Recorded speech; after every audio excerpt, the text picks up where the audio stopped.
무서움이다. 아니 여름도 아닌데 왜 무서운 얘기를 하고 그래. 뭐가 무서운데 싶을 수 있는데 여기 보시죠. 누가 무섭다 그러느냐. 민경국 전 의원이 무섭다고 그래요. 뭐가 무섭다는 건지 올린 SNS 글을 좀 같이 볼까요? 이렇게 올렸습니다. 무서운 일이다. 국정 홍보를 위한 가용 예산이 훨씬 많아서 가능한 건지 그렇게 내가 얻어 걸린 걸까? 아니면 고도의 심리전일까? 라고 얘기를 하면서 내가 죽음의 골짜기에 서서 당선을 위해 있었던 윤석열 대통령으로부터도 3년 내내 한 번도 받아보지 못한 엽서, 신화장을 얘기를 하는 거죠. 그런데 그 엽서를 나의 부정선거 투쟁의 대척점에 있는 이재명 대통령이 나한테 보냈다라는 거예요. 바로 이거죠. 네.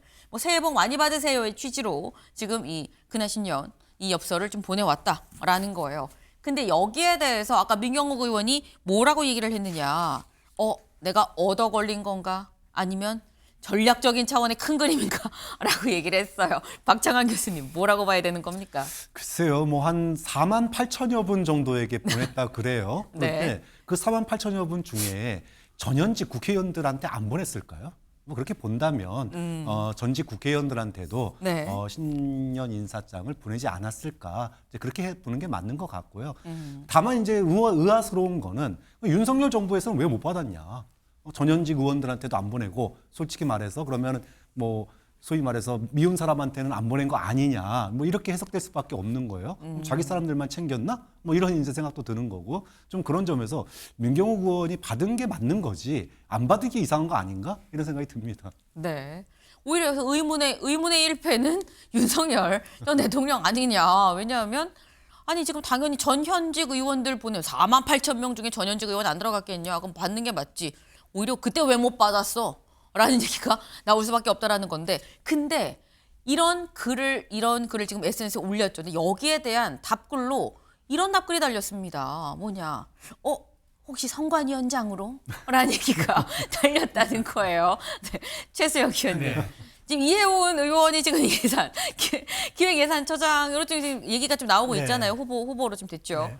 그러니까 혹시 선관위원장, 부정선거를 주장하는 사람한테 선관위원장 주는 거 아니야라는 얘기가 나와요. 어떻게 보십니까? 패러디지만 뼈 때리는 얘기긴 하네요.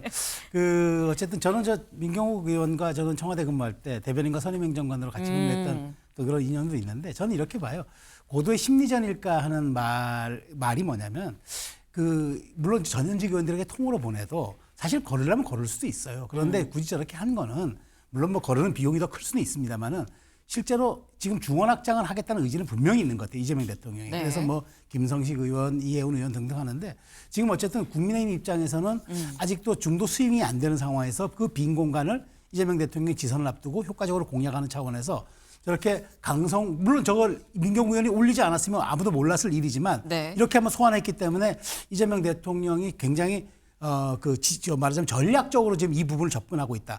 그런 측면에서 무서운 일이라고 얘기를 한 겁니다. 그러니까 우리는 어떻게 이걸 대처해야 되지? 이렇게 빈집 털이오 하듯이 자꾸 중원을 공략해 오면은 우리는 어떻게 되지? 그게 무서운 일이라는 말을 저는 오히려 한 것 같고요. 아하. 민경욱 의원이 어떤 지금 이 상황을 분석하는 그런 어떤 차원에서 굉장히 심리전과 무서운 일이 겹쳐 있는 이 어떤 전략적인 행보다, 그 말을 한 것 같습니다.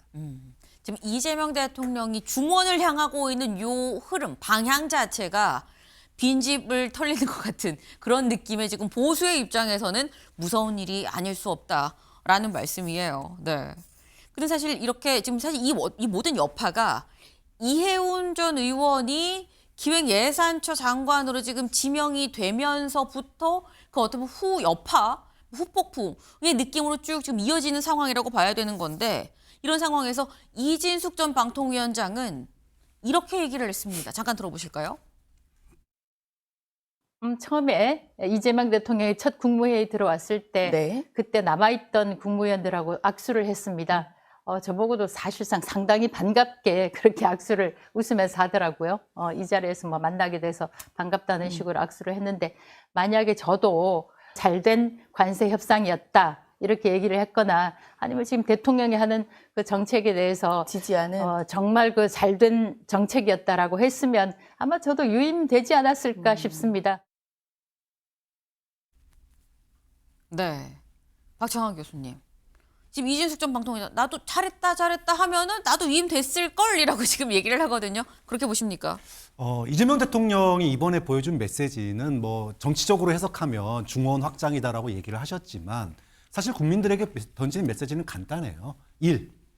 국민을 위한 일. 이게 우선이다. 그리고 정치적 개판은 그 다음이다라고 하는 겁니다. 아까 이진숙 의원 말 중에 진실도 있고 진실이 아닌 게 있어요. 진실은 뭐냐 하면 누구나 나랑 같은 생각과 내가 가고자 하는 방향으로 같이 간다고 한다면 그 사람이 당적에 누구든 같이 갈 수 있는 겁니다. 다만 내가 가는 방향에 대해서 그 방향 아니야라고 하는데 그 사람을 책임자로 앉힐 수는 없는 거죠.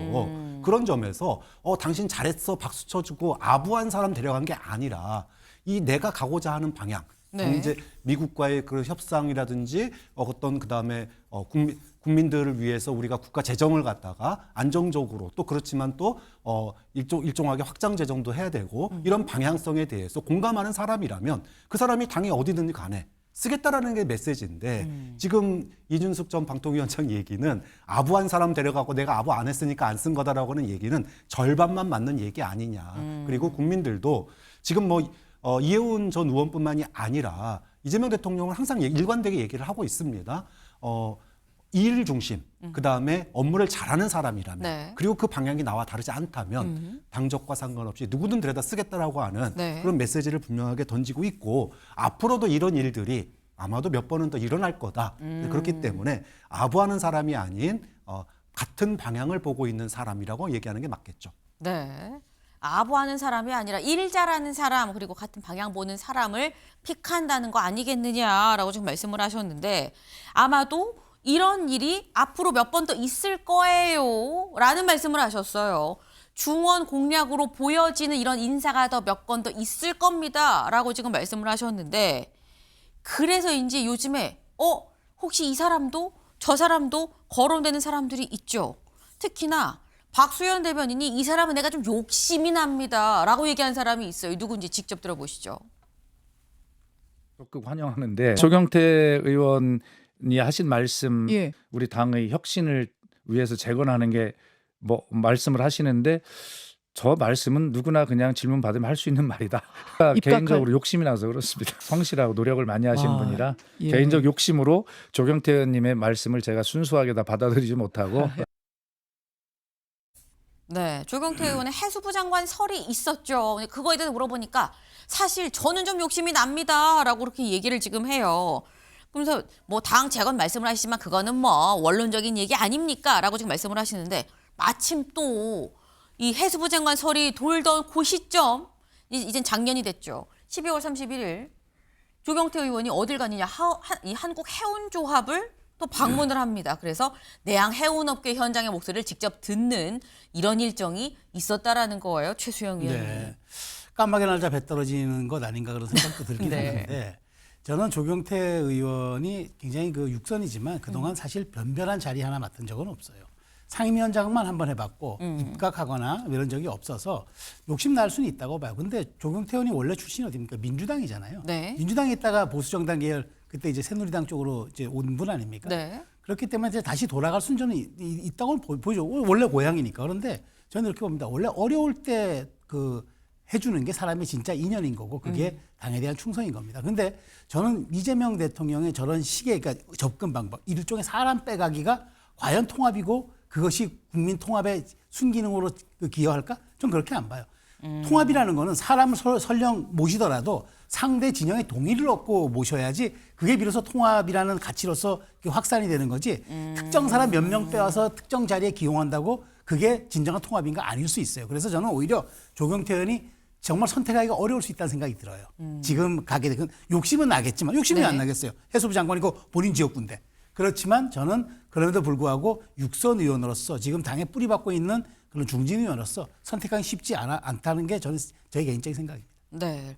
통합과 사람 빼가기는 좀 다른 건데 만약에 조경태 의원을 데리고 간다 그러면 이건 사람 빼가기로 비춰지지 않겠냐? 그렇다면 통합의 효과가 있겠느냐라는 취지의 말씀하셨어요. 박 교수님 짧게. 지금은 이제 우리가 지난해에 네. 벌써 지지난해죠. 심각한 국면 대립과 갈등을 넘어섰잖아요. 이제 그렇기 때문에 다양한 통합의 시도가 필요한 때다. 그런 점에서 방향만 맞다면 당적이 어디든 같이 못할 사람 없는 거 아니냐 이런 메시지고요. 거기에 공감하는 당원들도 굉장히 많다라고 생각합니다. 네. 조경태 의원에 대해서 정말 입각설이 아니라 입각이라는 뉴스가 곧 나오는 거 아니야라는 생각도 살짝 얘기 나누면서 좀 드네요.